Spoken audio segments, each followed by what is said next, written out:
Você está no canal Eu Estudo a Lição com o pastor Samuel Camilo. Hoje é quarta-feira, dia 23 de março de 2022. E o tema que estudaremos na nossa lição será Cuidado com doutrinas diferentes e estranhas. O texto base para o nosso texto encontra-se na carta aos Hebreus, no capítulo 13, versículo 9, que diz assim: Não se deixem levar por diversos ensinos estranhos. É bom que o nosso coração seja fortalecido pela graça, e não por alimentos cerimoniais, os quais não têm valor para aqueles que os comem.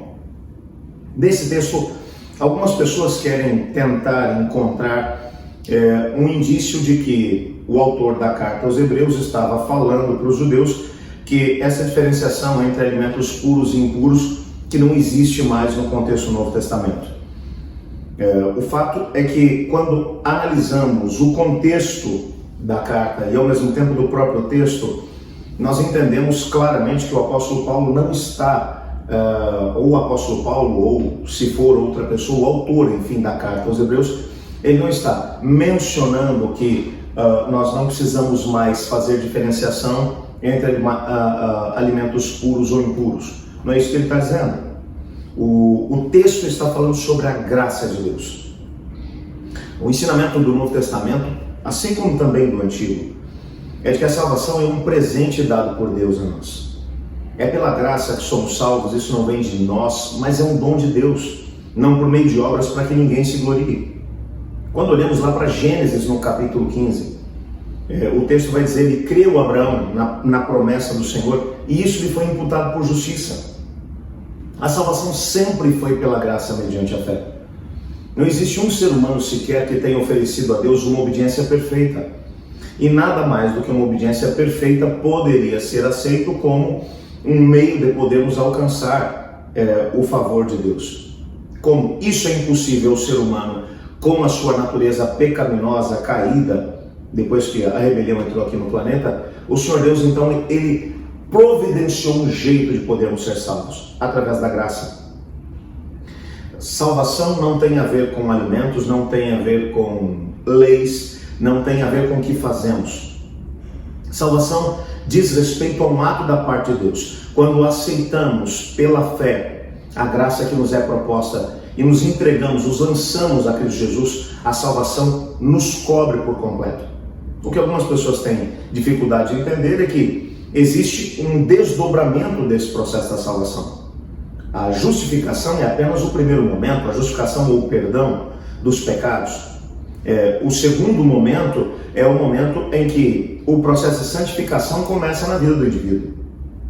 Santificação é simplesmente um momento no qual o indivíduo, agora cheio do Espírito Santo do Senhor, ele começa a viver os princípios da palavra de Deus. Cada vitória que obtemos sobre o nosso próprio eu é uma vitória do Espírito de Deus em nós.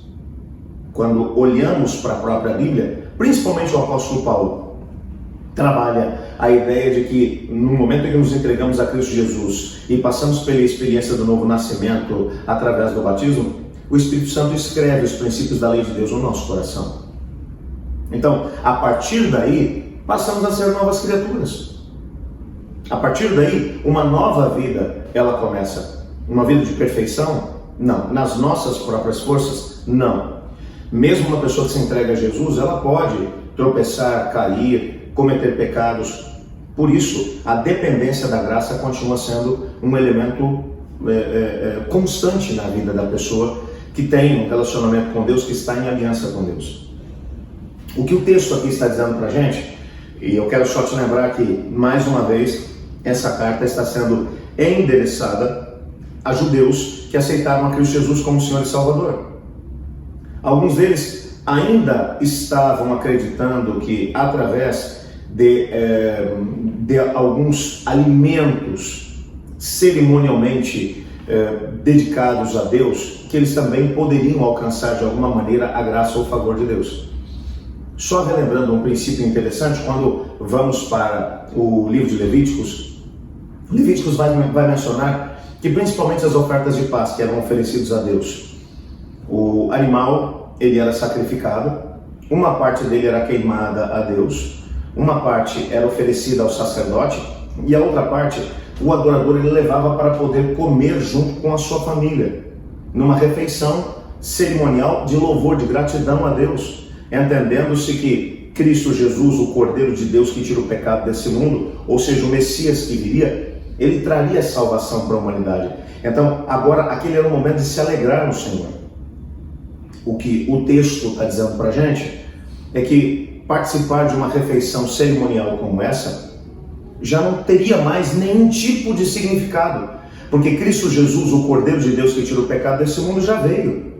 Ele já morreu por nós, ele já ressuscitou por nós, ele já venceu a morte por nós.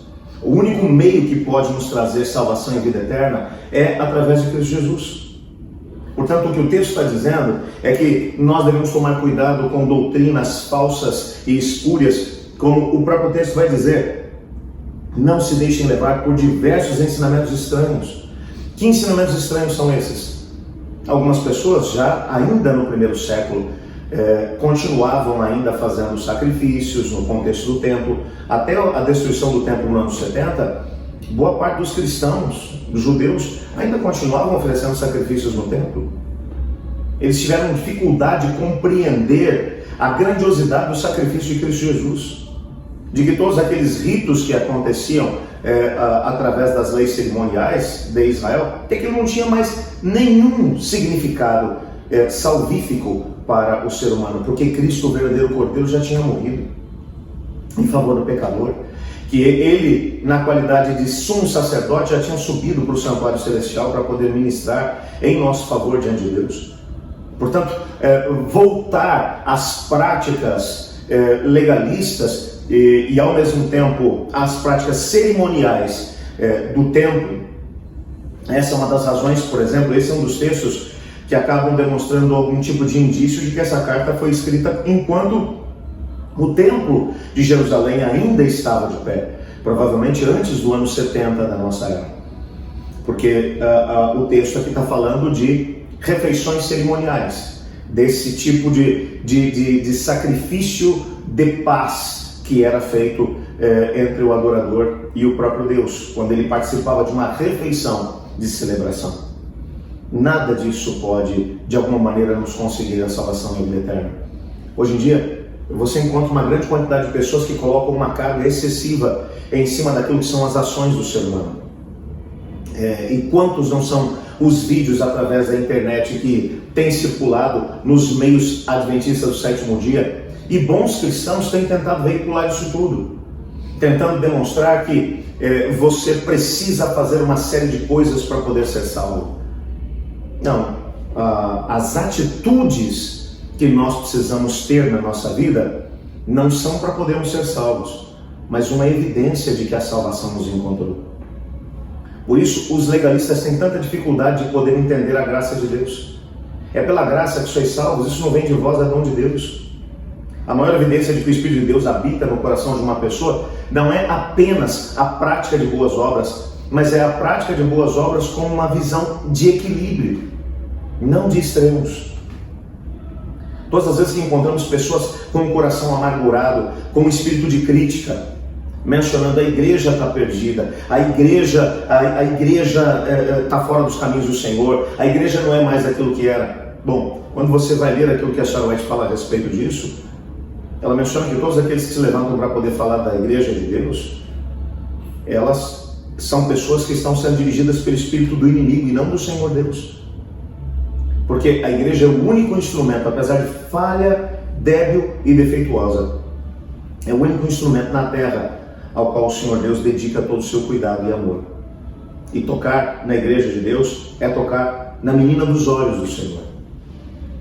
Então, quando você encontra pessoas hoje em dia, eu estou fazendo uma aplicação do conceito apresentado aqui, pessoas hoje em dia que tentam demonstrar um legalismo para você poder ser aceito por Deus, são pessoas que não entenderam definitivamente o que significa a graça maravilhosa de Deus. Eu gostaria de orar para que pudéssemos compreender aquilo que o autor da carta aos Hebreus aqui mencionou. Não há nada, absolutamente nada, que possa substituir a graça de Cristo para a nossa salvação. Não há nada que possamos fazer para que Deus nos ame mais, ou que nos ame menos.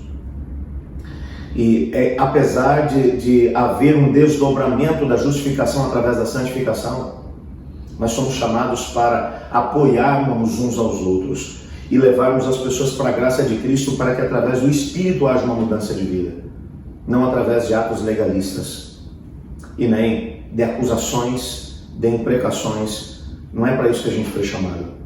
Mas eu gostaria de orar nesse momento junto com você, pedindo a Deus para que coloque o Espírito de Deus dentro da nossa vida, para que esse Espírito de amor, de compreensão e de ajuda mútua possa encher o nosso coração como seguidores de Jesus.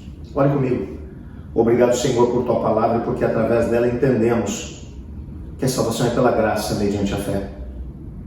Ajuda-nos a experimentá-la nesse dia e ao mesmo tempo a ser cheios do Espírito, para que através dele possamos viver os princípios da palavra de Deus. Pois em nome de Jesus que oramos. Amém. Eu estudo a lição. E você?